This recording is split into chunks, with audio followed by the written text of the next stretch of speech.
சமையல் சார்பாக உங்கள் அனைவருக்கும் இனிய காலை வணக்கம். இன்னைக்கு நம்ம பார்க்க போகிறது வாழைக்காய் வறுவல் தாங்க பண்ணியிருக்கிறோம். சும்மா செம்ம டேஸ்ட்டாக பண்ணி அசத்தியிருக்கேங்க. இந்த வாழைக்காய் வறுவலை சாம்பார் சாதம், ரசம் சாதம், தயிர் சாதத்துக்கெலாம் வச்சு சாப்பிட்டிங்கன்னா ரொம்பவே சூப்பராக இருக்குங்க. ஏன் நம்ம வீட்டு குழந்தைகளுக்கு அதாவது லஞ்ச் பாக்ஸுக்கு சாதத்தோட இந்த வாழைக்காய் வறுவலை நீங்கள் சேர்த்து கொடுத்து விட்டிங்கன்னா கொஞ்சம் கூட மிச்சம் வைக்காமல் ஃபுல்லாக சாப்பிட்டு காலி பண்ணிட்டு வந்துடுவாங்க. அந்த அளவுக்கு இந்த டேஸ்ட்டு அவங்களுக்கு ரொம்பவே பிடிக்குங்க. இன்றைக்கி பிறந்தநாள் மற்றும் திருமண நாள் கொண்டாடுற எல்லோருக்குமே என்னுடைய வாழ்த்துக்கள். இப்போ வாங்க நம்ம ரெசிபி எப்படி பண்ணலான்னு பார்த்துடலாம். நான் இன்றைக்கி 4 வாழைக்காய் எடுத்துருக்கேங்க. இந்த வாழைக்காவில் தோலெல்லாம் எடுத்துக்கலாங்க. மேலே உள்ள தோலை மட்டும் பாருங்கள், இந்த மாதிரி நல்லா கத்தியை வச்சு சரசரன்னு எடுத்தாலே வந்துடும் நம்மளுக்கு. இப்போ நம்ம தோலை எடுத்த வாழைக்காவை உடனே தண்ணியில் போட்டுக்கணுங்க, இல்லைன்னா கருத்து போகும்.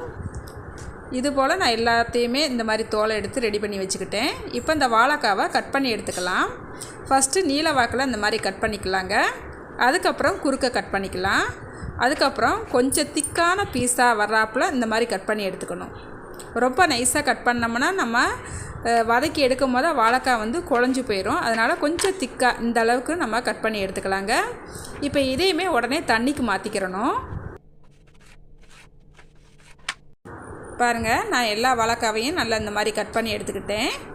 இந்த மாதிரி கட் பண்ணிக்கிட்டால் போதும். இப்போ ஒரு கடாய் அடுப்பில் வச்சுக்கிட்டு இதில் 3 ஸ்பூனுக்கு எண்ணெய் சேர்த்துட்டு நல்லா எண்ணெய் சூடானவுடனே வாழைக்காவை சேர்த்துக்கலாங்க. வாழைக்காவை சேர்த்து அடுப்பை கொஞ்சம் ஏற்றி வச்சுக்கிட்டு நல்லா ஒரு தடவை கலந்து விட்டுட்டு அடுப்பு சிம்மில் வச்சுக்கோங்க. இப்போ இந்த வாழைக்காவில் ஒரு 1/4 ஸ்பூனுக்கு மஞ்சள்தூள் சேர்த்துக்கலாங்க. சேர்த்துட்டு இந்த வாழைக்காவுக்கு தேவையான அளவு உப்பு, தூள் உப்பு சேர்த்துக்கலாம்.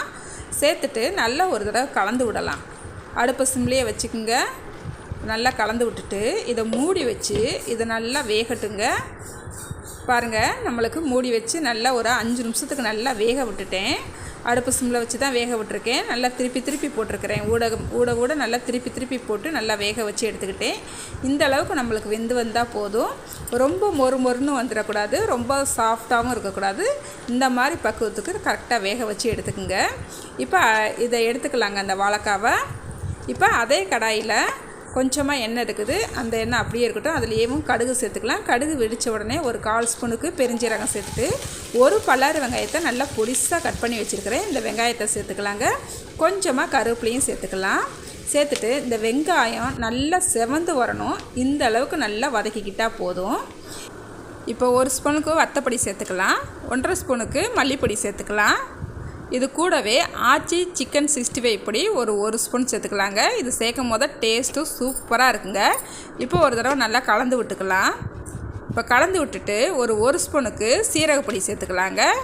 இந்த சீரகப்பொடியும் மிஸ் பண்ணாமல் சேர்த்துக்குங்க, ரொம்பவே டேஸ்ட்டாக இருக்கும். இப்போ ஒரு தக்காளி பழத்தை நல்லா பொடிசாக கட் பண்ணி வச்சுருக்கிறேன். இதையும் சேர்த்துக்கிட்டு இப்போ ஒரு தடவை நல்லா கலந்து விட்டுட்டு இதுக்கு தேவையான அளவு உப்பு சேர்த்துக்கலாங்க. இப்போ ஒரு 1/2 கிளாஸ்க்கு தண்ணி சேர்த்துக்கலாம்.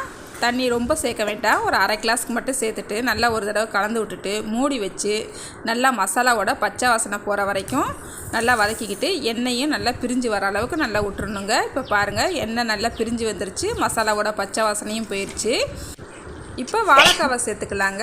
வாழைக்காவை சேர்த்துட்டு நல்லா ஒரு தடவை கலந்து விட்டுக்குங்க.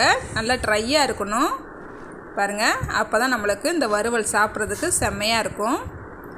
பாருங்கள், இப்போ ஒரு 1/4 ஸ்பூனுக்கு பெருங்காயத்தூள் சேர்த்துக்கலாம். சேர்த்துட்டு நல்லா ஒரு தடவை கலந்து விட்டுக்குங்க. இப்போ வாழைக்காய் வறுவல் நம்மளுக்கு ரெடி ஆயிடுச்சு. இப்போ அடுப்பை ஆஃப் பண்ணிக்கலாம். இப்போ இந்த வாழைக்காய் வறுவலை டேஸ்ட் பார்த்துடலாங்க எப்படி இருக்குன்ட்டு.